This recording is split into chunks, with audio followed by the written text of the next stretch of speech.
اللہ کے حبیب صلی اللہ تعالی علیہ وسلم کی احادیث ہیں، ان کو مد نظر رکھتے ہوئے ہم آگے کے ان سالوں کو دیکھ سکتے ہیں کہ آگے کیا ہونے والا ہے۔ ایک حدیث میں آپ کو بتا دوں، حدیث پاک میں پیش کر رہا ہوں، اس سے آپ اپنے اگلے سالوں کے متعلق جان لیں گے۔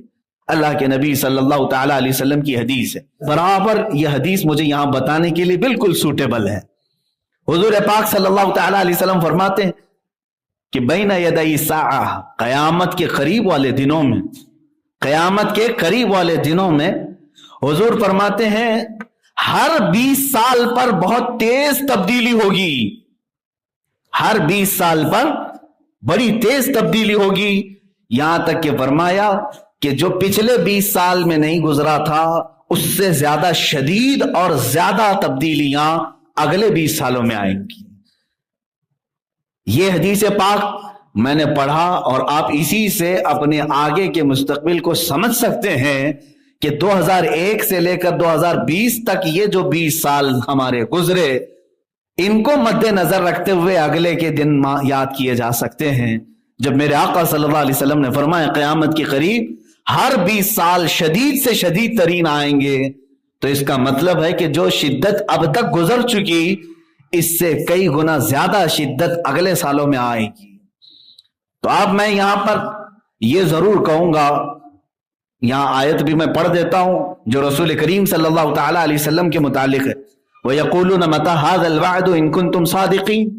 حضور جب کہتے تھے کہ قیامت آنے والی ہے، قیامت آنے والی ہے، تو لوگ آ کر پوچھتے تھے، جو کفار تھے وہ کہتے تھے کہ کب آئے گی قیامت، کب آئے گی، اگر تم سچے ہو تو بتا دو۔ حضور پاک صلی اللہ تعالی علیہ وسلم فرماتے قل انما علمها عند ربی، اے رسول آپ فرما دیں قل انما انا نذیر مبین، آپ فرما دیں میرے پاس اس بتانے کی، قیامت کا دن بتانے کی اجازت نہیں، میں تو صرف ڈر سنانے کے لیے آیا ہوں۔ حضور پاک صلی اللہ تعالی علیہ وسلم ڈر سنانے کے لیے آئے، نذیر کہتے ہیں ڈر سنانے والا، کھل کر کے آنے والے فتنوں سے آگاہ کرنے والا۔ تو میرے عزیزو، آج میں بھی اس منبر پر کھڑا ہوں تو حضور پاک کی اس سنت کو ادا کرنے کے لیے کہ ہم زن و تخمین اعداد نکال کر کے نہیں بتائیں گے کہ اتنے سال میں قیامت آ رہی ہے، بلکہ یہ ضرور بتائیں گے کہ قیامت آنے سے پہلے کیا کیا فتنے ہوں گے، کتنی شدتیں آئیں گی۔ میرے عزیزو، حضور پاک صلی اللہ تعالی علیہ وسلم کی حدیثیں اب سنو۔ اللہ کے نبی صلی اللہ تعالی علیہ وسلم ارشاد فرماتے ہیں قیامت کے قریب حرج بڑھ جائے گا، حرج بڑھ جائے گا، حرج بڑھ جائے گا۔ صحابہ نے پوچھا یا رسول اللہ صلی اللہ علیہ وسلم ومل حرج، یہ حرج کیا چیز ہے؟ رسول کریم صلی اللہ تعالی علیہ وسلم فرماتے ہیں قتل و غارت، اس کو حرج کہتے ہیں، قتل و غارت بہت ہوگی۔ تو صحابہ نے پوچھا اے رسول پاک صلی اللہ تعالی علیہ وسلم آج کون سی کم ہے؟ اس وقت بھی جنگیں اتنی ہوتی تھی، مکہ والے، مدینے والے، دوسرے قبائل جو لڑتے تھے۔ صحابہ نے کہا آج جس طرح کفار اور مشرکین مسلمانوں کے ساتھ مٹبھیڑ ہوتی ہے، جنگیں ہوتی ہیں، قتل تو بہت ہوتے ہیں، کیا اس سے بھی زیادہ قتل ہوگا؟ حضور پاک صلی اللہ علیہ وسلم نے اب جو بیان فرمایا وہ قابل توجہ ہے میرے عزیزو۔ فرماتے میرے آقا اس قتل کی بات نہیں کر رہا ہوں جو آج ہو رہا ہے جنگوں میں، بلکہ حضور فرماتے ہیں بھائی اپنے بھائی کو قتل کرے گا، بیٹا اپنے دادا اور باپ کو قتل کرے گا، اپنے چچیرے بھائیوں کا قتل کرے گا، اس کو حرج حضور فرماتے ہیں۔ یہ قتل کثرت سے بڑھ جائے گا، آپسی قتل، یہاں تک کہ حضور اکرم صلی اللہ تعالی علیہ وسلم فرماتے ہیں ایک زمانہ وہ تم دیکھو گے کہ لوگ بھوکے برتن پر جس طرح جھپٹتے ہیں، وہ اپنے ہی بھائیوں کی گردن کی پیاس بجھانے کے لیے ان کے اوپر تلواریں سونت لیں گے، ایک دوسرے کے قتل پر آمادہ ہو جائیں گے۔ اس کو میرے آقا صلی اللہ علیہ وسلم نے فرمایا یہ حرج ہے اور یہ بڑھ جائے گا قیامت کے قریب، بہت تیزی سے بڑھے گا۔ اور ایک ملحمت الکبریٰ کے متعلق حدیث ملتی ہے کہ تم دیکھو گے میری امت میں قتل اتنا بڑھ جائے گا کہ اگر 100 لوگ ہوں گے 99 قتل ہو جائیں گے، ایک بچے گا۔ اتنی تیزی سے یہ قتل و غارت کا سلسلہ شروع ہو جائے گا۔ عزیزان گرامی وقار، کہیں وہ ان آنے والے سالوں کے متعلق ہی تو نہیں بتایا گیا تھا جو حدیث پاک میں بشارت دی گئی ہے، یہ اگلے آنے والے 20 سال تو نہیں ہے، اس لیے کہ حالات پوری دنیا کی سیاست کے بدلتے ہوئے تیزی سے ہمیں نظر آ رہے ہیں، ایک ایک سال کے اندر بہت تیزی سے تبدیلیاں آ رہی۔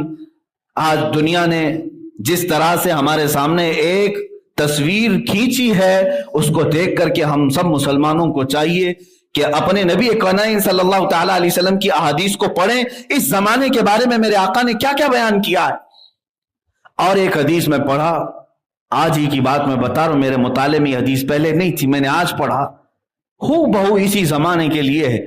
رسول پاک صلی اللہ تعالی علیہ وسلم فرماتے ہیں تمہارے زمانے میں ایک بلا آئے گی قیامت کے قریب، اور اس بلا میں جو بھی گرفتار ہوگا دوسرے لوگ اسے تانا دیں گے اور اس کا گھر چھوڑ کر بھاگیں گے۔ یعیر الرجل، حدیث پاک میں آر دلایا جائے گا آدمی کو، یہاں تک کہ حدیث میں الفاظ یہ ہیں کہ باپ اپنے بیٹے کو چھوڑ کر نکلے گا، بھائی اپنے بھائی کو چھوڑ کر نکل جائے گا۔ کیا یہ کورونا میں نہیں ہوا؟ کیا اس بلا کے وقت میں یہ نہیں ہوا؟ آر دلانا، جیسے آج بھی اگر چھینکو تو لوگ بھاگ جائیں، کھانسو تو لوگ ڈسٹینس پیدا کر لیں، اور اتنا ہی نہیں، چھینک اور کھانسی تو دور کی بات، اب تو یہاں ایسا زہر گھول دیا گیا ہے کہ داڑھی اور ٹوپی دیکھ کر کے بھی لوگ ڈسٹینس کر رہے ہیں۔ یہ تو زہریلا ماحول بنایا جا رہا ہے۔ عزیزان گرامی، میرے آقا صلی اللہ تعالی علیہ وسلم کی حدیث بالکل صادق نظر آتی ہے آج کے زمانے میں۔ حضور اکرم صلی اللہ علیہ وسلم فرماتے ہیں ایک بلا تمہارے زمانے میں ایسی آئے گی کہ اس میں جو مبتلا ہوگا اس بلا میں اسے آر دلایا جائے گا۔ آر دلانا مطلب سمجھتے ہیں؟ تانا مارنا، حتیٰ کہ اس کے رشتہ دار اسے تنہا چھوڑ کر کے دور ہو جائیں گے۔ اللہ اکبر! یہ احادیث جب کھلتی ہیں تو سمجھ میں آتا ہے کہ کیسا میرا رسول غیب داں نبی تھا۔ میرے آقا صلی اللہ تعالی علیہ وسلم مدینہ طیبہ سے 14 صدیاں پہلے ان تمام رونما ہونے والے واقعات کو من و عن بتا رہے ہیں۔ یقیناً میرے عزیزو، وہ رسول پاک صلی اللہ تعالی علیہ وسلم نے جو کچھ بھی بیان کیا وہ اللہ کی عطا کیے ہوئے علم سے بیان کیا ہے۔ اسی لیے آج میں دعوت دیتا ہوں نوجوانوں کو کہ آج تمہارے مطالعے کا وقت ہے، سرچ کرنے کا وقت ہے۔ اسلام تمہارے لیے بہت آسان ہو چکا ہے، تم اپنے موبائل سے سرچ کرو احادیث آخر الزمان کیا ہیں، کم سے کم اتنا تو پڑھ لو کہ قیامت کے قریب ہونے والے واقعات کے بارے میں میرے آقا نے کیا کیا بیان کیا، صرف اس لیے کہ دنیا کی واحد قوم آپ ہیں جن کو آنے والے حالات کے بارے میں سچے رسول نے پورا بیان کر دیا۔ دوسری کوئی قوم نہیں، میں چیلنج کے ساتھ کہتا ہوں، دوسری قوموں کے پاس جوتش ہوں گے جو اٹکل پچھو مارتے ہیں، بہت سارے ہوں گے جو پریڈیکیشن کے نام پر کتابیں ہو رہی ہوں گی، ان میں سے آدھا جھوٹ آدھا سچ، کہیں تیر لگ گیا تو لگ گیا۔ یہ تمام چیزیں تو دنیا میں دوسروں کے پاس ہیں، لیکن واحد قوم آپ ایسے ہیں جن کے پاس مخبر صادق رسول پاک موجود ہے۔ حضور پاک کے دربار کا لطف جس نے اٹھا لیا ہے پھر وہ کسی اور دربار کی طرف منہ بھی نہیں کرتا۔ حضور اکرم صلی اللہ تعالی علیہ وسلم کی بارگاہ کی لذت جسے حاصل ہے وہ آج کے ہیپی نیو ایئر کے جلسوں میں یا وہاں کے تماشوں میں شرکت کرے گا؟ ہرگز نہیں ہو سکتا، ہرگز نہیں۔ وہ آنکھ ان تماشاؤں کو نہیں دیکھ سکتی جو جلوہ رسول دیکھنے کے لیے بےتاب۔ آج کی رات میرے عزیزو یہ لکھا جائے گا، تمہارے نامہ اعمال میں تو یہ لکھا ہی جا رہا ہے، دنیا کے جو حالات ابھی چل رہے ہیں وہ بھی لکھا جا رہا ہوگا کہ لوگ سال کا آخر حصہ کس طرح سے گزارتے ہیں، نئے سال کی ابتدا اور اس کا استقبال کس طرح کرتے ہیں۔ دنیا والے عیش میں دھت ہو کر، نشے میں دھت ہو کر کے کرتے ہیں، مگر مسلمان نبی پاک کے قدموں میں ہی کامیابی سمجھتا ہے۔ آؤ حضور رحمت عالم صلی اللہ تعالی علیہ وسلم کے اس دربار کی لذت میں دینا چاہتا ہوں۔ اسی لیے اس بات پر میں بار بار توجہ دے رہا ہوں، پھر کے گلی گلی تباہ، ٹھوکریں سب کی کھائی کیوں؟ کب تک ٹھوکریں کھاؤ گے اے نوجوانوں؟ کب تک اس کی گلی میں اس کی گلی میں کہاں کہاں مانگو گے، کہاں کہاں کس سے بات کرو گے؟ ایک گلی کی طرف آ جاؤ جو ہر گلی سے آزاد کرتی ہے۔ دوسروں کے منگتا بننے سے بہتر ہے آمینہ کے لال کے منگتا بن جائے۔ اس نبی پاک کی غلامی جو 1000 آزادیوں سے افضل ہے، سیدنا بلال حبشی رضی اللہ تعالی، وہ جانثار رسول،